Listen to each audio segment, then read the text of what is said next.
Yesterday, former Secretary of State Clinton turned over her server and thumbnail to the FBI just as the Inspector General of the Intelligence Community confirmed that was top secret, even SCI material on it. Senator Grassley, your colleague, has blasted this, as did Speaker Boehner.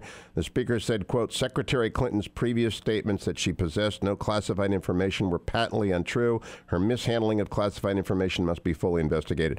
Any of your committees in the Senate have jurisdiction over this, Senator?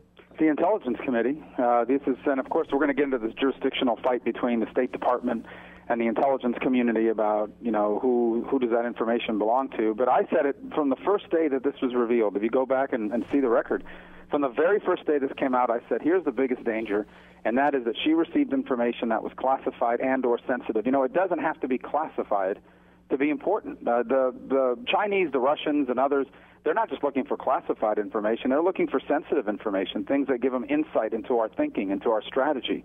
And there is no way you have all those emails going back and forth between her and her top deputies, and it doesn't include sensitive information, not to mention information that's been classified. So it's just really reckless and irresponsible. In early March, General Petraeus, who's a hero, an honest-to-God hero, pled guilty to one count of unauthorized removal and retention of classified information in violation of 18 U.S.C. Section 1924. NPR pointed out at the time that former National Security Advisor Sandy Berger, former CIA Director John Deutsch had pled guilty to same offenses. Do you see any difference between what they did and what former Secretary of State Clinton has done?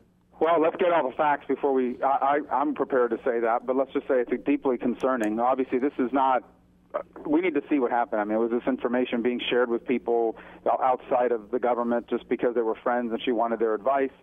But I think what we know for sure already is that she was using a private server that was not protected, and she used it to traffic in classified and, with no doubt, sensitive information, and it's just an irresponsible way to act. It really is. For someone who is running on the notion that she's experienced and competent, this is really incompetent. The former acting director of the CIA, Mike Morrell, told me on this show, confirmed that the Russians and the Chinese and maybe the Iranians and others probably had real-time access to her server. Have you heard that? Do you agree with that assessment? Well, I haven't heard that. I think you assume it. Look, the Chinese and the Russians spend a tremendous amount of time. They hack into the computers of political campaigns.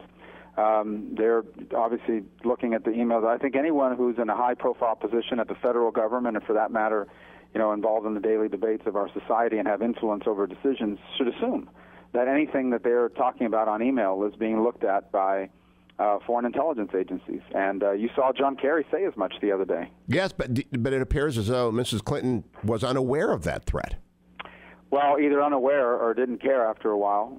Again, it goes back to the competence issue. It really is a reckless, incompetent way to behave, and I think really calls into question her credibility.